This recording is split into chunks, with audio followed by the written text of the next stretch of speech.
Police tell us this all started around 2:15 on Kings of Leon Lane.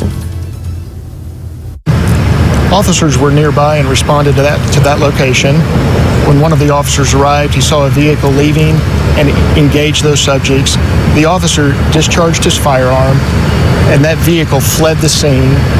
The officer gave chase and unfortunately lost the vehicle a short time later.